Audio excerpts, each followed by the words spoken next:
Olá, ouvintes da Rádio Web UFPA, eu sou Jaqueline Souza e está começando Vozes em Pauta Especial, a série de programas que apresenta e discute cada um dos 6 eixos temáticos da Cúpula dos Povos. Uma programação paralela, autônoma e articulada como forma de pressão à COP30. Unindo diversas vozes e perspectivas populares, rurais e urbanas de várias partes do mundo, esse conjunto de temas está sendo construído desde 2023. Eles representam as principais bandeiras de luta que buscam transformar a realidade e construir um futuro com justiça climática e social a partir da perspectiva popular. O painel que abre a série Vozes em Pauta Especial é justamente sobre o primeiro eixo da Cúpula dos Povos: territórios e maretórios vivos, soberania popular e alimentar.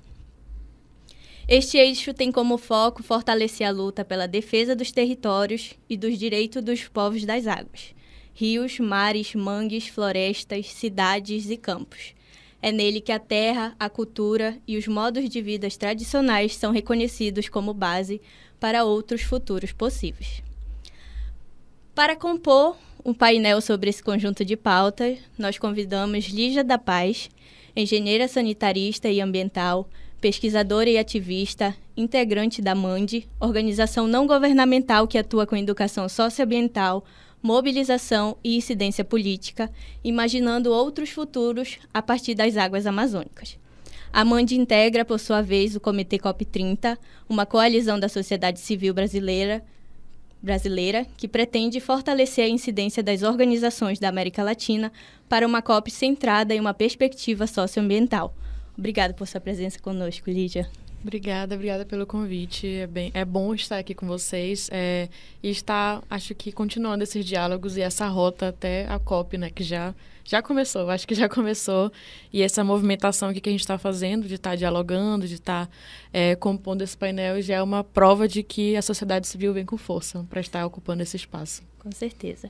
Também faz parte do nosso painel o professor Juliano Ximenes, arquiteto e urbanista, doutor em planejamento urbano e regional, professor da Faculdade do Programa de Pós-Graduação em Arquitetura e Urbanismo da Universidade Federal do Pará, integra também o Laboratório Cidades da Amazônia, o LEBCAM, e a Rede Nacional Observatório das Metrópoles. Em suas pesquisas, tanto discute a relação cidade e água, quanto governança e o direito à cidade. Obrigado também por estar aqui conosco, professor Juliano. Muito obrigado, é um prazer estar com vocês. Espero que a gente tenha uma discussão produtiva e que a gente possa acrescentar. Obrigado. E a nossa terceira convidada deste primeiro Vozes em Pauta Especial é a Vanusa da Conceição Cardoso, mulher quilombola, cientista social e mestranda em Antropologia Cultural, liderança do Quilombo do Abacatal, território localizado no município de Ananindeua, região metropolitana de Belém, que há mais de 300 anos luta por seus direitos de existir e bem viver. Obrigada por sua presença especial aqui também, Vanusa. Gratidão pelo convite. É muito importante ter as vozes dos territórios neste espaço, que é um espaço que ainda limita muito a presença, não só a presença, mas as vozes de quem defende de fato o território, de quem defende de quem trabalha pelo clima, de quem sustenta, na verdade, toda a questão climática. Então, não há justiça social se não houver justiça racial, né, e justiça pelos povos que habitam na Amazônia. Com certeza. A gente vai iniciar com uma pergunta geral, mas talvez seja importante, né, antes esclarecer o significado do termo maretório, que não é assim tão comum, né?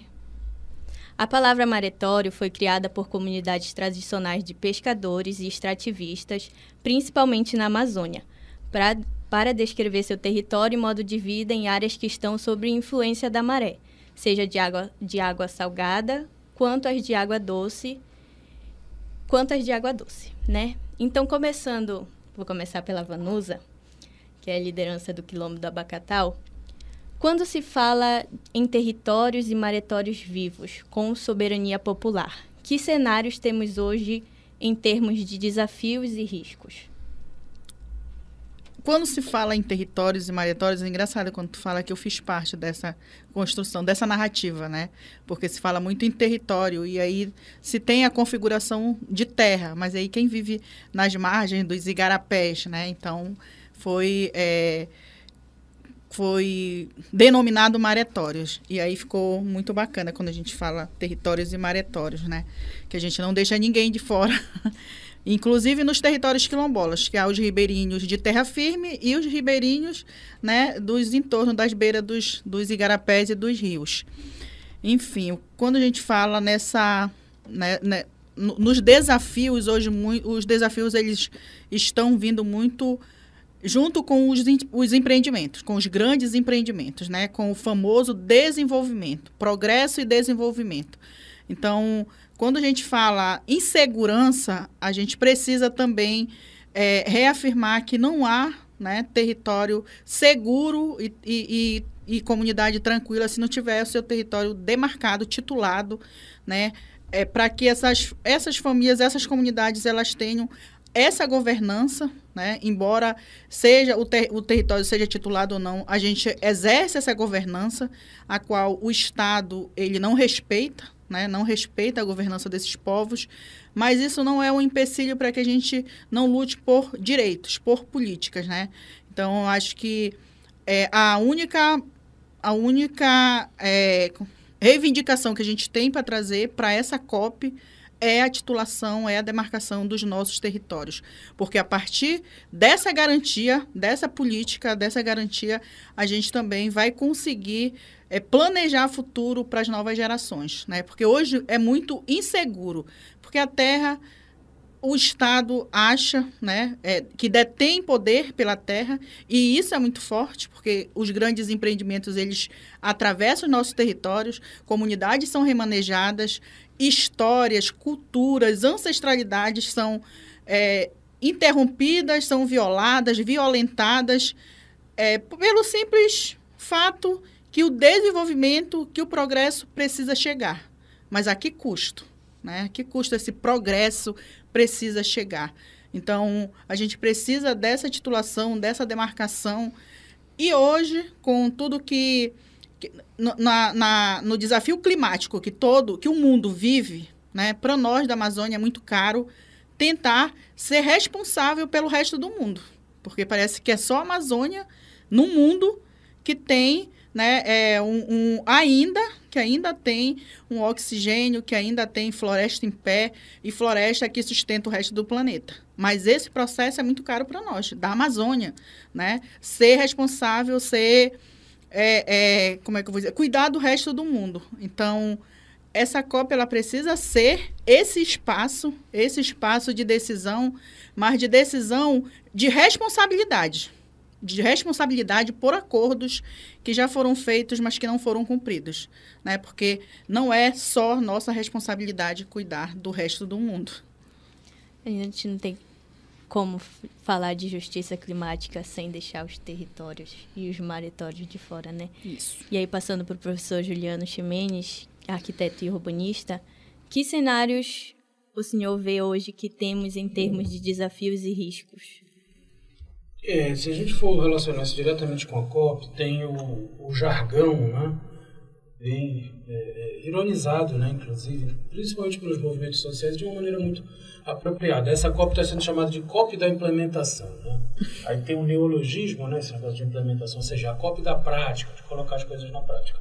Mas, historicamente, nunca né, porque a comunidade internacional tem um gestual diplomático em que é interessante você se colocar como a favor das políticas ambientais, mudar o modelo econômico, modelo energético, mas isso é muito mais interessante de você fazer aquilo cenicamente no momento do evento e posteriormente deixa para depois, principalmente no caso dos Estados Unidos da América, né?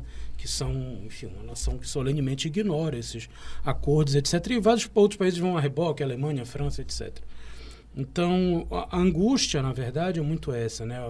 Como a Vanusa coloca, e a Lígia também, né, deve colocar, você tem uma série de problemas que a gente vai poder desenvolver aqui na fala, eu imagino, mas a questão, falar isso insistentemente, né, repetindo, a questão dos povos originários, das populações tradicionais, ela é importante em várias dimensões.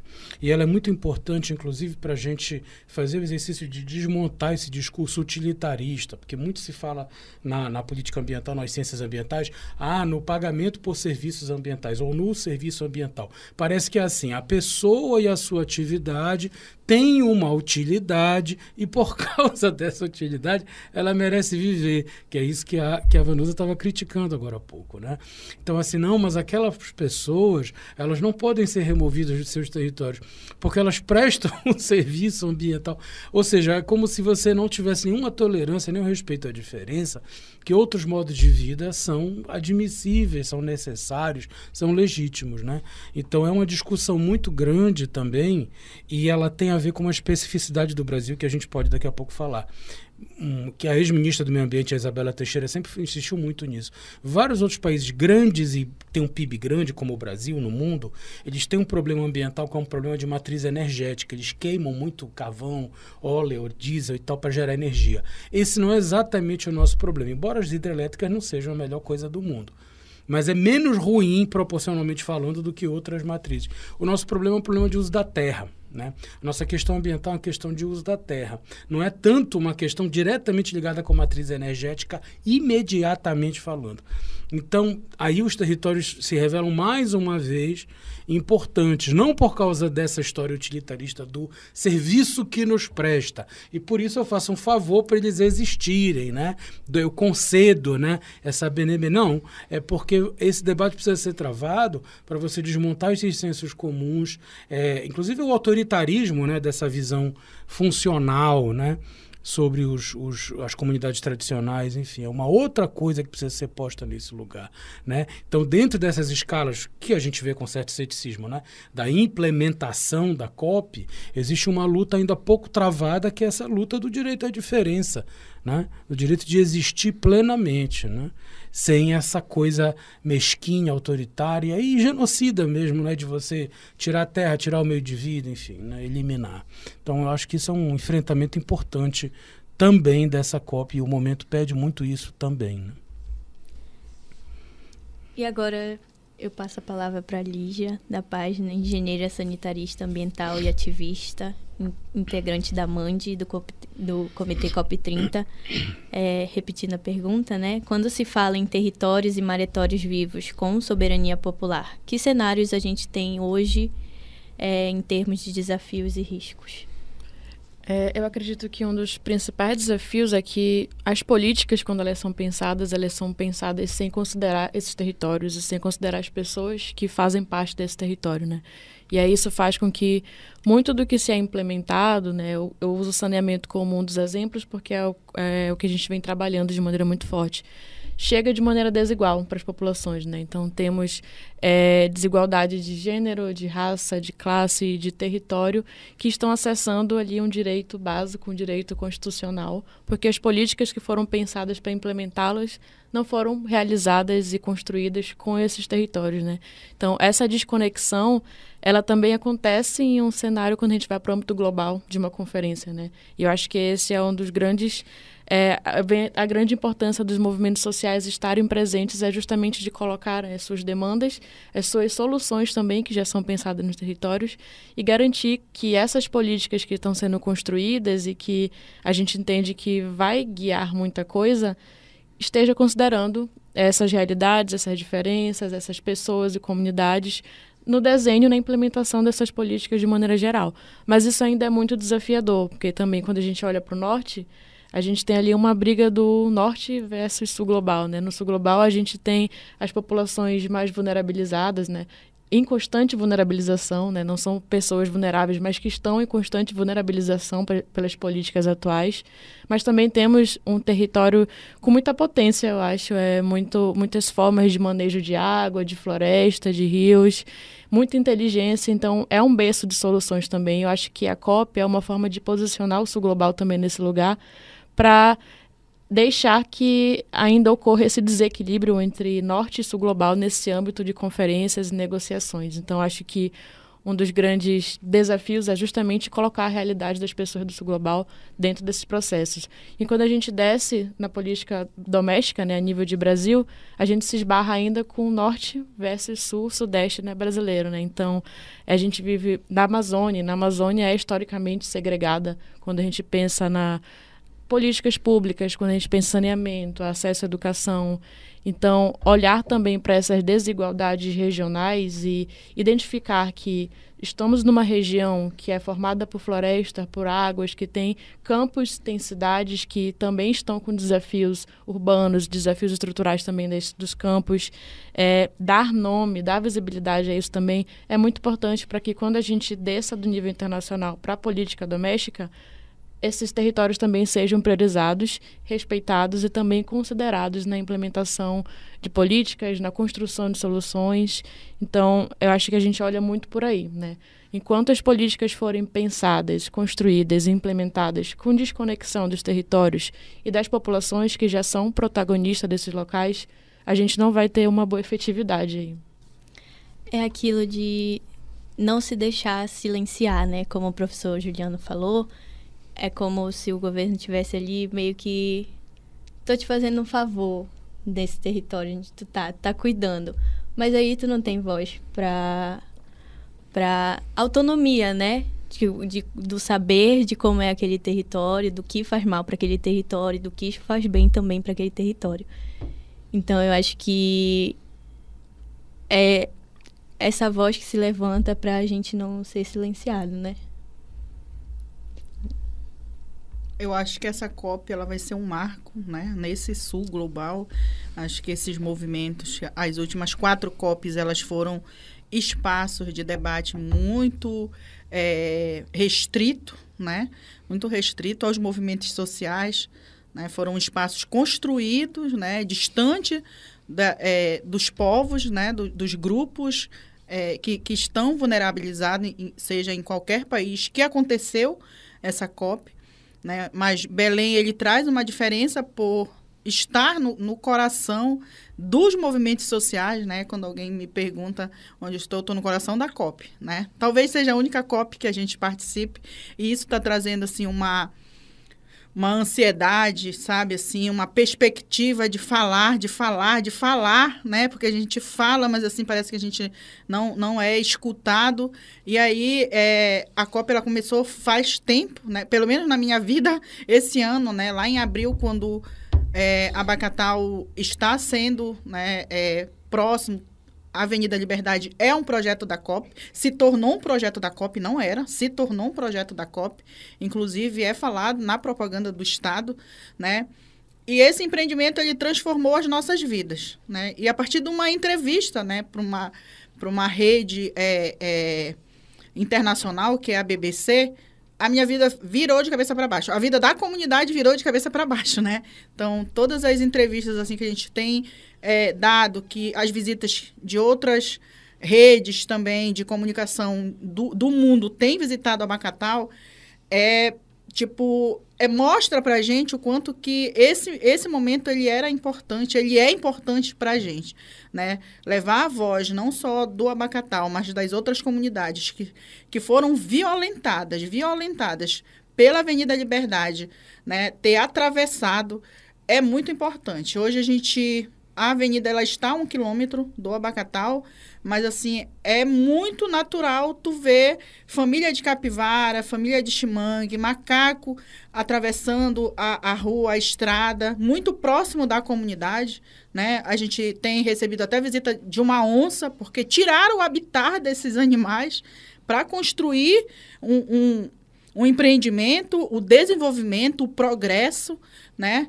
Tiraram o habitat desses animais, e aí tu não pensa só no habitat do animal, do ser humano, mas tu também desconsidera, né, a importância do animal que vivia naquele local, que circulava ali, porque era um corredor ecológico. Esse espaço onde está sendo construído essa avenida era um corredor ecológico desses animais transitarem. Isso não é levado em consideração. Se a minha vida no ser humano, que fala, que grita, né, que faz protesto, não é levado em consideração, imagine 2 animais, né? Então, assim, eu tenho uma expectativa dessa COP, mas eu também tenho muito medo, né? A gente tem vivido uma pré-COP muito violenta nesse sentido de entrevista, de reportagem, de visita, sabe? Porque agora os holofotes viraram para cá, e aí eu penso na pós-COP, que é a pós-COP do caos. Porque vai ficar um caos. Tudo que está acontecendo assim vai para esse caminho, sabe? Que vai ficar um caos, a cidade, né? Os grandes empreendimentos. E aí eu fico pensando, quem já investia na Amazônia sem pisar na Amazônia, quem já comprava a Amazônia sem pisar na Amazônia, vai ter a oportunidade de pisar nessa Amazônia, de ver essa Amazônia, de ver o que ainda se tem aqui de riqueza, entende? Então, o meu medo é desse outro lado, né? Porque, assim...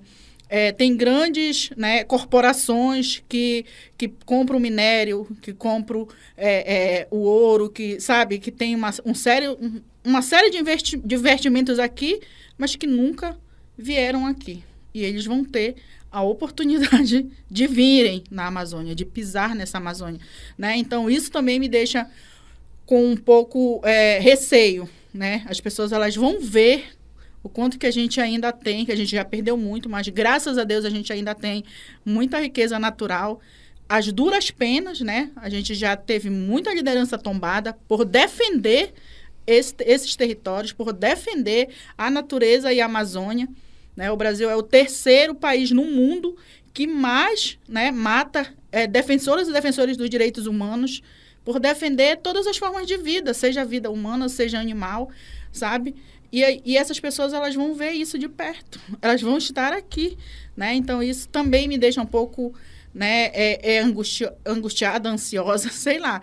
Mas, assim, eu tenho também expectativa que os acordos que foram pensados nas COPs anteriores, que, de fato, eles sejam efetivados. Porque não adianta mais acordos. Os acordos não adiantaram e não fizeram com que a gente tivesse uma redução, né, do aquecimento global.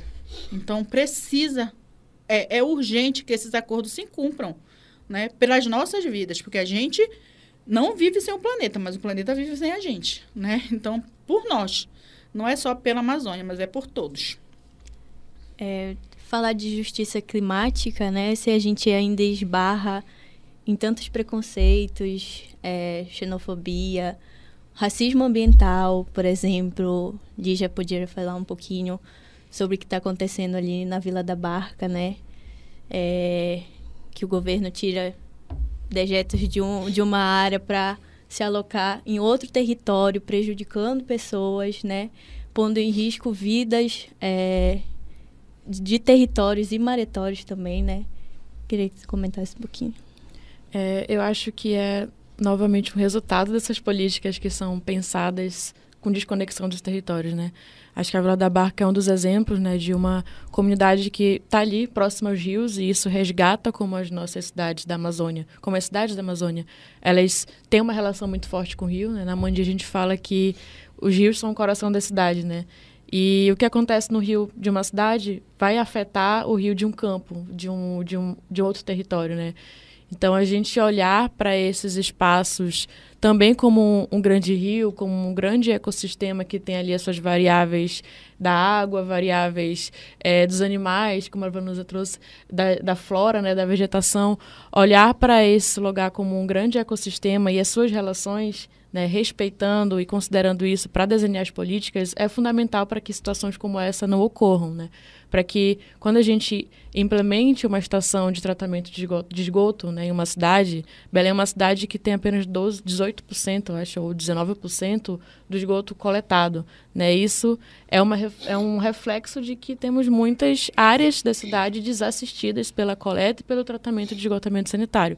E se esse esgoto não está sendo tratado, ele vai parar diretamente nos rios, né? Afetando a qualidade da água, vulnerabilizando populações a doenças, vulnerabilizando a alimentação, já que a gente também tem uma alimentação que depende da água limpa, depende da qualidade da água, né? Então, quando esse tipo de projeto é implementado com uma lógica estrutural de racismo ambiental, racismo estrutural, de injustiça climática, a gente vai ver pessoas que têm um gênero marcado, pessoas que têm uma cor de pele e pessoas que têm uma classe definida sendo as mais impactadas novamente por um problema estrutural que é a falta de saneamento, e sendo intensificadas pelo cenário que a gente está agora de emergência climática, né? Então, eu acho que isso é só um dos mais exemplos que estão acontecendo pela cidade de implementações que estão sendo feitas sem considerar os territórios e as necessidades que uma cidade como Belém, uma cidade da Amazônia urbana, possui, e as suas populações também.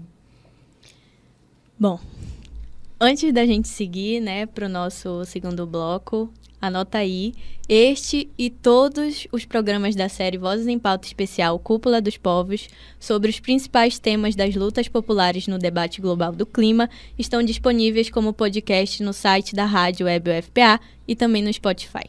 Nesta segunda rodada, a pergunta é específica e desta vez a proposta é começar a resposta pela Lígia. Vamos lá. Pela atuação e vivência de vocês, o que vocês apontam como bandeiras de lutas prioritárias para a defesa e soberania dos territórios e maretórios rurais e urbanos, e o que elas têm a ver com a agenda das mudanças climáticas? Acredito que a primeira bandeira que a gente tem defendido nessa atuação é de acesso à água e a saneamento. É um direito básico, né? A gente está falando de uma coisa que historicamente é negada, mas que afeta a soberania alimentar, a segurança hídrica dessas populações. E aí, imagina, em um cenário de calor extremo, né, que as cidades da região da Amazônia elas são suscetíveis a temperaturas mais altas, a gente não tem a segurança hídrica. Então, isso é um indicativo de que as populações estão em um cenário de vulnerabilidade hídrica. E também a própria qualidade da água, né? Se não estamos tratando os nossos efluentes, se os rios continuam sendo canalizados, degradados, afundados, aterrados, a gente também está ali comprometendo a qualidade da água, né? E assim também a segurança alimentar de toda a população, especialmente de populações e comunidades que têm o seu próprio manejo da água, o manejo da sua alimentação. Então, isso é uma das principais bandeiras. Além disso, a demarcação também do território, né? Porque as soluções também vêm dos territórios e esses territórios também já estão defendendo a soberania do cuidado com os seus próprios espaços, com as águas, com as florestas desses espaços, né? Eu acho que já temos modelos muito bem desenhados de manejos e eu acho que a defesa da demarcação, como os movimentos vêm arduamente lutando, é uma das garantias que a gente consiga adaptar os territórios, adaptar as cidades e os campos ao cenário de emergência climática que só vem se intensificando. São lutas importantes, né, que devem ser ouvidas. Agora, passando para o professor Juliano, repetindo a pergunta, né? Pela atuação e vivência de vocês, o que vocês apontam como bandeiras de lutas prioritárias para a defesa e soberania dos territórios e maretórios rurais e urbanos? E o que elas têm a ver com a agenda das mudanças climáticas? Bem, eu queria reforçar, né, que a nossa casa aqui, né, a UFPA, vai sediar espacialmente, fisicamente, né, a Cúpula dos Povos. Eu lembro de uma outra luta, num outro momento recente, da qual eu, a Lígia e a Vanusa, né, muito ativamente participou, a Vanusa também, que foi a campanha Despejo Zero, né, e na pandemia. E a gente participou, a Lígia participou também, enfim, todas, né, e todos nós participamos. Então você vê populações de mulheres negras, de pessoas empobrecidas e, enfim, populações LGBT, QIA+, etc. Então, você tem uma série de camadas, né, e perfis, né, de populações na sociedade vulnerabilizadas e, portanto, expostas, né, a esses tipos de violência e a esses tipos de risco de deslocamento forçado, compulsório, né, da pessoa ser retirada do seu local, constrangida, né, a ser retirada da sua própria casa, etc. No momento da campanha Despejo Zero, o problema era toda aquela especulação imobiliária criada na pandemia e o problema todo, né, o encarecimento do alimento, o aumento do preço dos aluguéis, sem motivo objetivo, né, enfim. E aí foi-se ao STF, né, para conseguir uma arguição, né, do preceito constitucional, enfim, né, para dizer, olha, você tem que ter uma ação para segurar, né, e evitar os despejos durante a pandemia. Isso não foi 100% efetivo no Brasil, mas foi uma conquista. E agora é uma outra leva, né? Ou voltam várias levas. Então, por isso que, como a Vanusa falou, você tem morte no campo, você tem uma série de lideranças, né? O João Batista, que recentemente fez aniversário, né? Então, você tem isso, é uma questão, por isso que eu estava falando, assim, meio simbolicamente, do direito à diferença. Ou seja, essas comunidades, elas têm que ter direito de existir pela legitimidade de que elas já existem, elas não ofendem os outros, né? O que acontece no capitalismo é que o capitalismo é absolutamente intolerante, ou seja, a existência no capitalismo que não se pauta pela lógica do lucro, que não se pauta para transformar tudo em mercadoria, ela é uma existência vista como uma ameaça, né? Por isso, então, os quilombolas, os indígenas, por exemplo, são vistos como ameaça. Eles são vistos como populações a serem eliminadas, porque eles apontam um tipo de uso da terra que não é mercantilizado, um tipo de uso da terra que não é instrumentalizado, que não se relaciona, pelo menos não diretamente, com o dinheiro, com a necessidade do dinheiro, né? Isso é uma questão. Também, né, por isso que agora, nessa COP30, surge a sala, foi até uma reivindicação do presidente Lula e do Antônio Guterres, né, da ONU, que é a sala do balanço ético. Eu queria, como se diz popularmente, ser uma mosca, né, para estar na sala do balanço ético durante a COP, porque supostamente a sala do balanço ético vai ser onde vão lavar a roupa suja, como se diz. Ou seja, dizer assim, olha, a gente prometeu isso aqui tudo e não fizemos, inclusive presidentes, né, de versões anteriores, que é uma coisa interessante de você ter o registro. E também, claro, a cúpula dos povos, né, que a nossa ministra Guajajara vai presidir, enfim. Mas tem uma série de questões. Então, a luta, assim, para tentar falar rápido, né, seria isso, né, você não conceder o direito a existir, né, mas a luta é pela diferença, né, a luta por existir diferente, por existir de uma maneira anticapitalista, por existir de uma forma em que você se relaciona, né, com o ambiente de uma maneira a usá-lo e se deixar transformar por ele, né.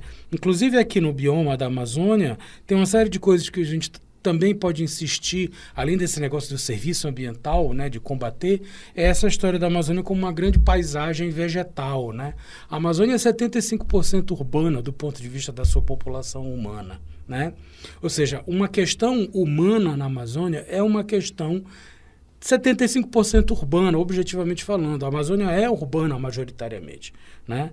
E isso é uma questão que tem que ser enfrentada. Ela nem sempre é abordada de uma maneira muito clara, não, né? Agora, aí volta para a importância das populações tradicionais dessas várias, marisqueiras, pescadores, enfim, várias, né? Indígenas, quilombolas, etc. Grande parte do território de qualquer país é rural, ou é unidade de conservação, enfim, né? Claro, e as cidades são sempre menores, né? Uma ocupação mais intensiva. Só que a maneira de existir mais extensivamente e o manejo da paisagem feita por essas populações é muito importante. Isso aí é um outro marcador, né, para usar um termo da sociologia, que incomoda, né, essa lógica predatória economicamente de usar a terra, porque essas populações, elas usam a terra, um regime de pousio, elas circulam pela terra, elas não necessariamente se fixam às vezes, né? Ou se fixam, mas também tem uma circulação pelo território, elas alternam diferentes culturas, elas alternam com extrativismo, com caça e pesca, etc. Elas não esgotam, né, esse território. E isso é terrível para uma lógica que é uma lógica de esgotamento, é uma lógica de extração predatória em curto prazo, entendeu? E aí tem esses argumentos horrorosos, dizer assim, mas a densidade é muito baixa, mas só está vivo porque a densidade populacional humana é muito baixa. Você imagina um território como o do Abacatal e generaliza um território como o do Abacatal. Por que a região metropolitana de Belém, para a gente ser mais claro, esse pedaço aqui, Marituba, Ananindeua e Belém, se você for ver isso na foto de satélite, é tudo pelado, é tudo desmatado. Não tem quase área verde e os alagamentos são medonhos. Imagina se, passando de Benevides, inclusive o Abacatal e Ananindeua, etc., se tudo fosse como é o centro de Ananindeua ou como são os bairros urbanizados de Belém. Se você não tivesse esse cinturão verde, com todos os seus usos, em Santa Bárbara, em parte de Ananindeua, em Marituba, em Benevides, Santa Isabel e Castanhal, a nossa situação estaria muito, muito, muito pior. Mas mesmo assim, o que a gente faz? A gente desmata 16% a cada década a região metropolitana. Foi a dissertação do Thales Barroso, né? Mostrou. Quer dizer, é um negócio bizarro, porque você, em 60 anos, quer acabar com toda a vegetação da região metropolitana, e aí tem uma argumentação, uma metrópole na Amazônia, etc. Ou seja, essa luta ela é multifacetada, porque não tem a ver com uma concessão, como a gente falou, para que esses povos continuem a existir, e nem tem a ver com a eficiência que esses povos fazem no seu adequado manejo da paisagem. É uma questão existencial, né? Só que ela é uma questão existencial que não é só uma matéria de ilustração filosófica. Olha, eu vou te contar que esse pessoal é legal e o que eles fazem no espaço deles é legal. Ah, entendi, vou deixar que eles vivam. Não, porque o que as populações tradicionais fazem bate de frente, entra em confronto com essas lógicas de lucro a qualquer custo, que é a lógica do capitalismo sempre, né? Então, por isso que elas são situações e populações permanentemente ameaçadas. Por isso que, né, a Vanusa esteve na campanha de Despejo Zero e várias outras, tá numa outra tipo de ameaça na COP e, infelizmente, possivelmente estará sob outras ameaças no futuro, né? Isso é muito interessante também do ponto de vista combativo, né? Por quê? Porque essas populações sinalizam outra forma de existir, né? De comer, de se vestir, de morar. Ah, você quer voltar e negar a tecnologia? O contrário, você deve tomar partido da tecnologia justamente para incorporar esses saberes, que são fundamentais, né? É como se criassem uma linha de que não precisamos disso versus precisamos faccioso, daquilo. Né? Na verdade, isso é um argumento faccioso, é igual aquela besteira de comunista de iPhone. Isso, na verdade, é um argumento fofoqueiro, isso não é análise, né? Isso é uma intrigazinha que é para desviar o principal do assunto.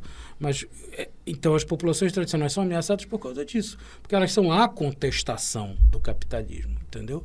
Elas mostram, esfregam na cara uma outra maneira de existir em que a escassez ela não é uma questão, não é essa coisa a gente vive desesperado, né? Acorda numa hora que a gente não quer, não consegue, não funciona direito, vive angustiado, vive deprimido, vive ansioso e tal. É uma outra forma de estar vivo que é muito mais interessante, mas que nos é negada, né? Mas ela é esfregada na nossa cara por esses outros modos de vida. Eles são perigosos, né? Nesse sentido também. Para contribuir também com essa questão, eu passo a fala para a Vanusa. Se quiser que eu repita a pergunta. Sim, por favor. Pela atuação e vivências de vocês, o que vocês apontam como bandeiras de lutas prioritárias para a defesa e soberania dos territórios e maritórios, rurais e urbanos, e o que elas têm a ver com a agenda de mudanças climáticas? Então, a gente tem falado muito na justiça racial, né? Não há justiça climática se não houver essa justiça racial, né? Se não houver o respeito pelos povos que habitam nesses espaços que ainda têm, que cuidam, né? Que concentram esse verde, né? Parafraseando o Nego Bispo, nós somos o começo, o meio e o começo nos territórios, né? E aí, assim, a gente, para o Estado, né? Para o Estado, nós somos, de alguma forma, empecilho para grandes projetos. Mas esse mesmo Estado, ele tem uma dívida, né? Uma dívida ancestral com nós, com os meus ancestrais, né? Uma dívida irreparável com quem aqui foi escravizado, com quem construiu esse país, né, com quem ainda protege e luta, né, por esse país. E, assim, a gente tem feito várias conversas, várias falas, que a gente só tem uma frase para levar para a COP, né? A gente exige territórios titulados, a garantia dos territórios titulados, porque isso nos dará possibilidade de lutar por outras políticas, né? Como a Lígia falou, as populações que o Estado torna vulnerável, porque nós não somos vulneráveis, o Estado nos torna vulnerável, porque isso, para ele, é importante, que ele tenha pessoas vulneráveis, né? De um lado, de uma ponta à outra, Abacatal e Vila da Barca. Se você for fazer um fio lógico, né? Estão ao extremo, os dois territórios estão ao extremo. Uma comunidade periférica, urbana e ribeirinha, né? Porque está à margem também de frente para o rio, né? E aí se conjuga como maretório e um território tradicional. Na outra ponta, um território tradicional. Que estão colocados como invisíveis para o projeto de um espaço, né, belo, né? E aí eu tenho ouvido muito a discussão né, de muito antigo, da Belle Époque, que é mostrar uma realidade que não é a nossa, né? Tornando pessoas que já eram, que eles já têm como vulneráveis, mais vulneráveis, né?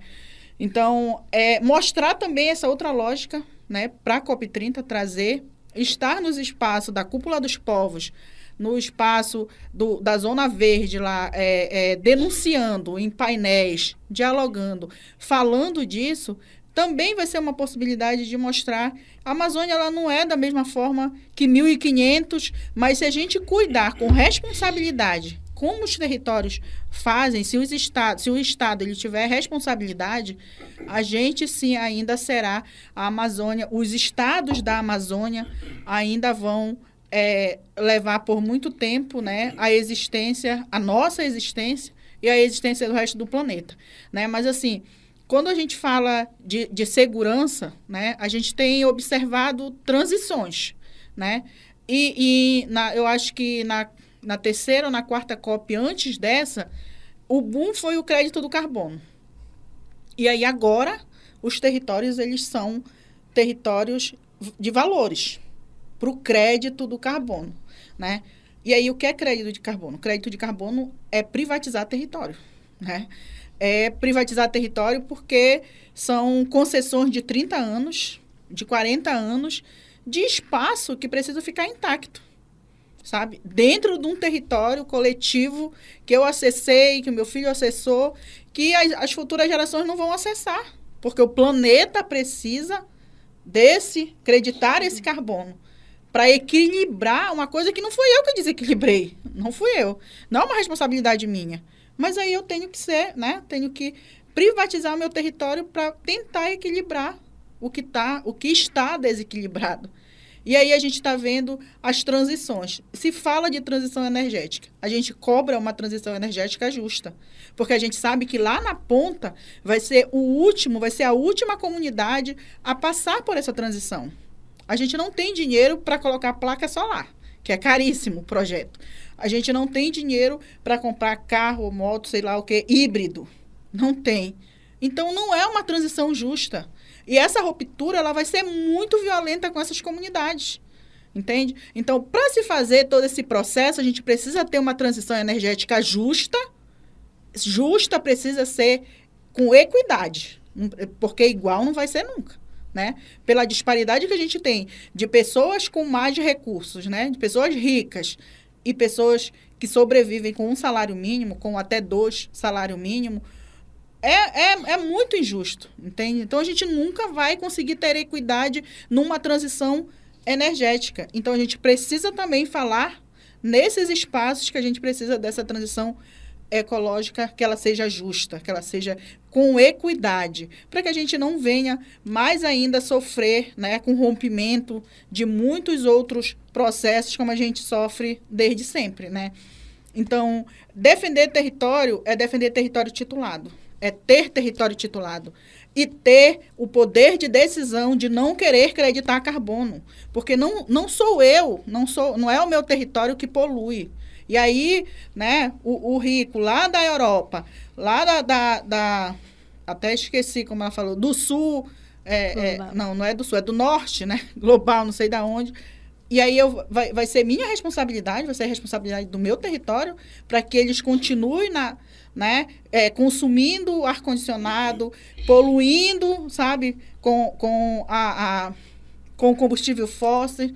Não dá, é injusto, e a gente precisa mostrar para o mundo que isso é injusto, né? Então, acho que o espaço da cúpula, os espaços dos painéis que a gente vai acessar, porque na Zona Azul vão estar quem vai continuar fazendo os acordos, quem vai continuar vendendo a Amazônia, quem vai continuar com a irresponsabilidade de pensar, como o Lígia falou, em projetos de políticas de cima para baixo. De cima para baixo, né? E aí, esse de cima para baixo, ele tem uma série de como é que eu vou dizer, de degraus até chegar onde deveria começar, entende? Então, é assim, esse é um espaço de expectativa mesmo desses povos, desses movimentos, né? Da gente levar nossas vozes para esses espaços e dizer que não há justiça, né, climática sem justiça racial, né, sem defesa dos territórios, sem territórios titulados, sem defensoras e defensores de meio ambiente vivos, porque a gente precisa também que essas pessoas elas estejam vivas. Enfim, acho que a gente tem tanta coisa assim para falar, para fazer, né? Eu fico só pensando no tamanho da carta da cúpula dos povos, né? Porque se a gente for colocar tudo que os movimentos estão trazendo, não sei quem vai ler, né? Mas eu espero que a gente consiga sintetizar de uma forma que contemple de verdade esses povos. Porque senão aí fica longe de ser uma ação conjunta, né? Se eu me isento e restringo a só um território a fazer aquilo que eu também posso fazer, é o mesmo de sempre, né? Para fechar nosso painel, a gente gostaria de ouvir vocês sobre o que seria fundamental e necessário para garantir justiça climática e social, para que a cultura e os modos de vida tradicionais sejam reconhecidos como base para outros futuros possíveis. E aí agora eu começo pelo professor Juliano, arquiteto e urbanista, professor da UFPA, integrante do Laboratório das Cidades da Amazônia, o LabCan. Eu queria pegar carona na fala da Lígia e da Vanusa. Então, quando a Vanusa faz a crítica do mercado de crédito de carbono, é muito interessante, né? Porque eu acho que ela tem toda a razão, né? Enfim, muita gente, na verdade, pensa dessa maneira também, né? Tem um economista mexicano chamado Henrique Leff, pensa muito, né, a partir dessa lógica da periferia, da nossa lógica, né, que ele ironiza dizendo assim, o mercado de crédito de carbono é uma coisa muito engraçada, porque é assim, a indústria da Holanda, ela compra um direito, então ela precifica, atribui um preço à qualidade do ar no mundo ou numa região, para que ela, nas suas indústrias, não lá na Holanda, porque na Holanda o pessoal fica posando de ecológico, andando de bicicleta, né, aquela marmota, para que em outros lugares onde as suas fábricas estão efetivamente instaladas, elas possam poluir um pouco mais e esse excesso de fumaça dessas fábricas seja compensado, né? O excesso de fumaça da Holanda é compensado por um pouco mais de floresta em Porto Rico, ele ironiza, dizendo. Ou seja, parece assim que a fumaça vai ensinada lá para o lugar onde o crédito de carbono foi comprado. Então você tem um outro problema aí, que é uma questão, enfim, até físico-ambiental do planeta Terra, né? Não necessariamente essas compensações serão feitas. E é muito bizarro mesmo você pensar, né, nessa ideia de uma espécie de congelamento, né, da paisagem como troca, né, pelo desenvolvimento de outros lugares. Porque parece assim, não tem outra forma de industrializar, né? Claro que tem, né? E quando a Lígia fala, por exemplo, de saneamento de água, a gente vive no Brasil uma realidade muito contraditória, muito ruim, que é a privatização do saneamento e a maneira como a Agência Nacional de Águas está lidando com isso, dando um suporte para isso. Então nós estamos entregando esse patrimônio de uma maneira muito perigosa para corporações de outros países, e o problema não é só elas serem estrangeiras, o problema são os interesses econômicos e a natureza predatória desses interesses em relação a esse patrimônio, que é muito importante, é isso que é muito importante para a gente. Vou fazer uma fala assim, utópica, mas assim, o projeto seria um projeto próximo do que alguns chamam de ecossocialismo, né? Seria isso, de alguma maneira. Ou seja, a ideia do compartilhamento de recursos, a ideia de você progressivamente desmontar essa lógica de extrair mercadoria de todos os processos, todas as relações sociais, de você ver as relações todas instrumentalizadas, utilitarizadas, a relação afetiva, né, a relação profissional, a relação com o ambiente, né? Agora, isso é uma tarefa enorme, né, de reconfiguração da sociedade, principalmente isso é uma tarefa de enfrentamento político. Isso é maravilhoso, por exemplo, que os movimentos sociais, quando essa ideia, não, porque lá em Baku tinha aquele lance do petróleo, né? Então fecharam as portas, né? Os movimentos sociais foram meio que barrados. Aí já com medo na COP29 da COP30, dizendo, olha, é o seguinte, esse negócio aqui, zona azul, zona verde, a zona azul, que é do governamental, vai ficar mais fechada, credencial, porque antes, né, tinha uma certa permeabilidade. Agora não, a zona azul é meio que fechada. Só a Lígia, que a Lígia é autoridade, ela pode entrar na zona azul, mas é porque ela é autoridade. Ela está no principado da COP, ela manda na COP e tal, né? O embaixador André Corrêa do Lago pede conselho para ela e tal, ela é uma autoridade. Mas, né, ou seja, a gente pode entrar na zona verde e tal, aqui e acolá. Ou seja, os movimentos sociais disseram, não tem nada a ver, não. A gente pode até não ter a credencial, mas a gente vai lá, a gente vai fechar a rua, a gente vai, né, melar o negócio. Ou seja, não vamos esperar, olha, me autorizaram a fazer um protesto lá na Praça da Bandeira, que é a zona livre da COP. Eu só vou fazer protesto lá, nada disso. Eu vou para cima da zona azul, da zona verde, o que for. Ou seja, é o movimento social organicamente fazendo aquilo que ele é feito, né, para fazer. E, ou seja, a luta é essa mesmo, né? É uma luta de enfrentamento, de mudança do modelo de produção, né? Da mudança da relação com a terra, né? Eu acho que esse aqui é o grande enfrentamento. Agora, isso não se faz por decreto, isso não vai acontecer de um dia para o outro. É uma luta de gerações, né? Mas não tem nada que não seja nesse rumo que a gente deva fazer. A luta é essa. Não significa que tem um modelo, todo mundo sabe o que tem que fazer, vai todo mundo naquele mesmo caminho, não é isso. Mas em termos programáticos, em grandes diretrizes, o caminho me parece que é meio esse, né? Essa ideia mais ou menos no rumo do que chamam, né, de ecossocialismo, né? Acho que é por aí. Agora passando a pergunta para a Lígia da Paz, da ONG Mande e do Comitê COP30, né, uma coalizão da sociedade civil brasileira. Vou repetir a pergunta, né? O que seria fundamental e necessário para garantir justiça climática e social, para que a cultura e os modos de vida tradicionais sejam reconhecidos como base para outros futuros possíveis? Eu acho que nesse âmbito da COP, né, que é inevitável, né, ela vai acontecer, é que a realidade das populações do sul global sejam consideradas nos textos finais do que for sair dali dessa conferência, né?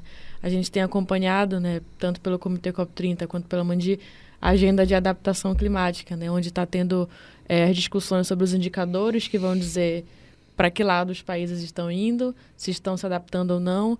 Então, acho que tem alguns processos bem interessantes, né, da gente sair, mas sair com a garantia de que as populações do sul global não vão ser esquecidas nesse processo, né, para que a gente tenha indicadores, mas que eles sejam implementados de forma desagregada, né, que todos os países, eu digo os países, né, olhem para a questão de gênero, raça, território, das comunidades, né, que valorize e considere as diversas formas de adaptação que a gente tem, baseada na natureza, em ecossistemas, que integre também os conhecimentos científicos, políticos com os conhecimentos tradicionais de povos indígenas. Então, acho que seria por esse lado, assim, né, que a gente tenha essa população do sul global considerada, mas também que a gente reconheça as soluções que já estão sendo construídas e pensadas nesse território. E acho que uma COP realizada na Amazônia é uma oportunidade de fortalecer isso também, essa visão e essa nova perspectiva para a construção de um caminho. Ótimo. E por fim, eu passo a palavra para a Vanusa sobre a pergunta, né?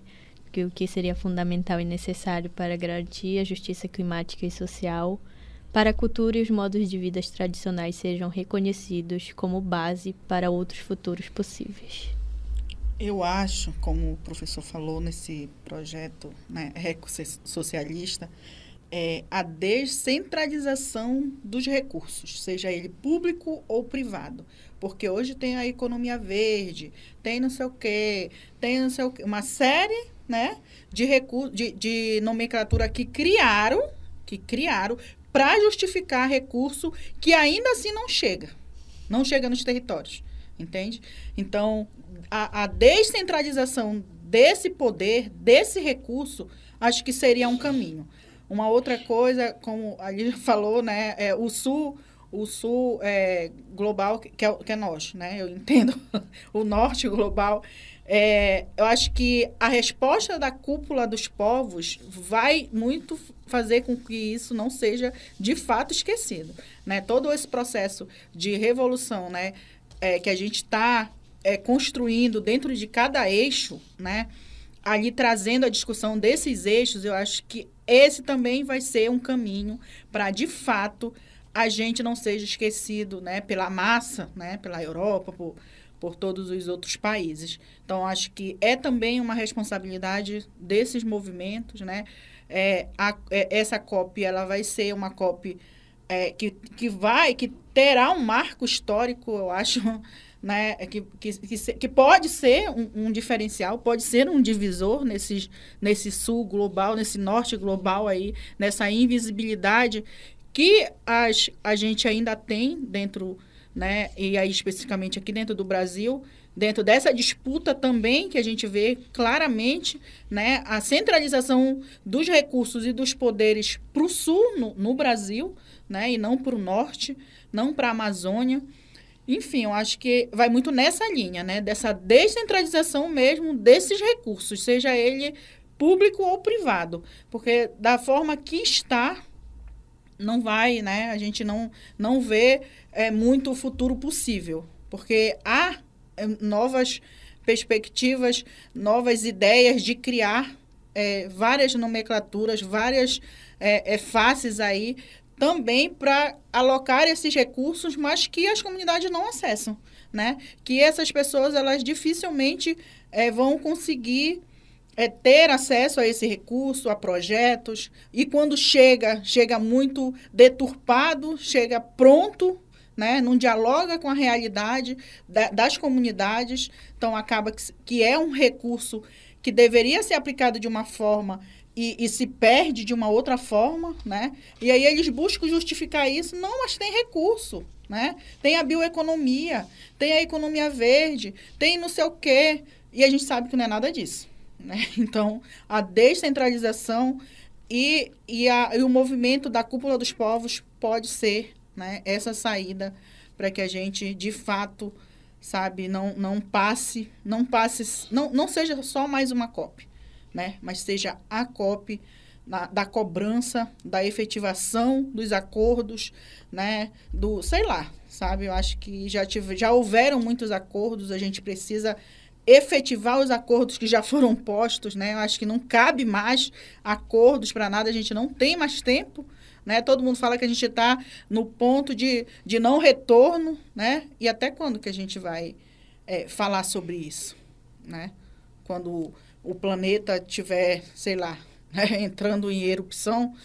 Então, eu acho que é cobrar isso, é apresentar isso. E os movimentos sociais organizados através da cúpula e de outros movimentos que vão estar acontecendo, né, no Pará, no Brasil, eu fico pensando assim, todo mundo veio para cá, né? Todo mundo tem casa aqui.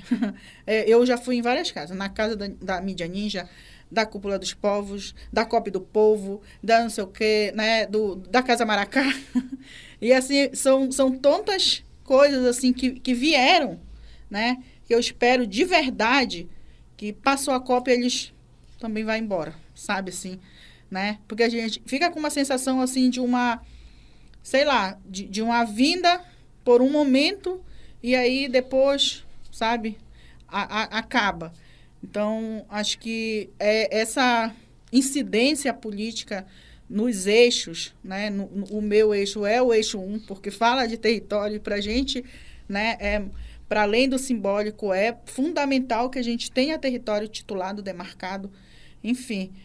É mostrar isso de uma forma, sabe, desenhada, de uma forma, sei lá, né, que a gente possa fazer com que esse norte global tenha um mínimo de responsabilidade.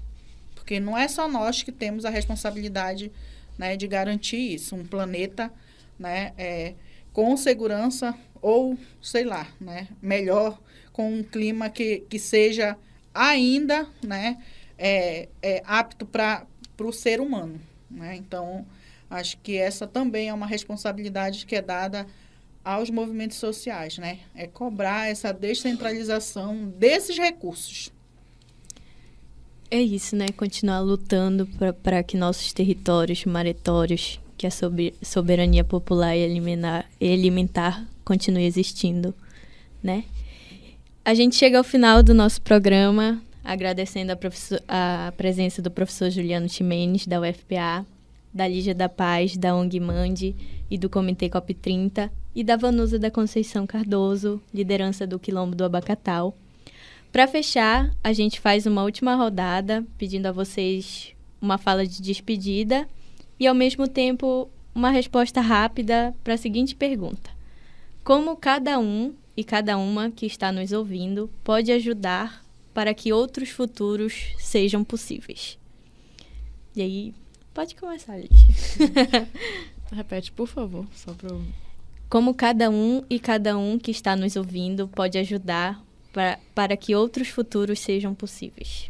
Tá, eu acho que é fortalecendo esses movimentos que estão tão potentes, que estão nesse trabalho árduo e cansativo da COP30, comparecer também à Marcha Global, né, que vamos fazer aí em vários movimentos, a Cúpula dos Povos vai estar puxando, então eu acho que é uma confluência de movimentos e todo mundo é muito bem-vindo a estar fortalecendo, a estar apoiando essa luta.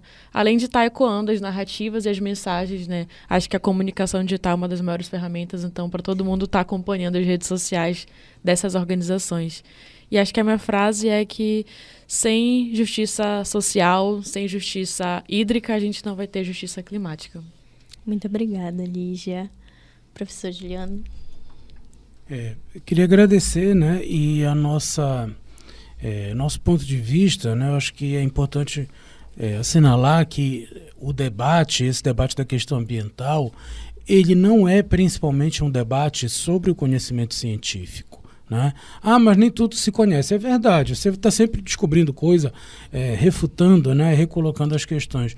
Esse debate da questão ambiental é um debate político, é um debate sobre decisões das quantidades, né, das coisas tornadas mercadorias. Então existe uma discussão, por isso é que ele é tão tenso. Não é uma questão de você dizer, olha, eu conheço melhor esse processo, aí eu vejo, poxa, vai acabar, então vamos parar, vamos usar de outro jeito para não acabar. Porque fica parecendo que é isso, que é uma questão de racionalidade, no sentido de que a razão pode sensibilizar as pessoas. Não se trata disso. Trata-se de poder econômico que ele é essencialmente irracional, né, no modo de produção capitalista. E aí por isso é que a luta ela precisa ser feita como enfrentamento, né? Porque é uma questão política muito mais do que supostamente uma questão técnico-científica. Não é uma questão técnico-científica, é uma questão de luta por projeto de sociedade, né?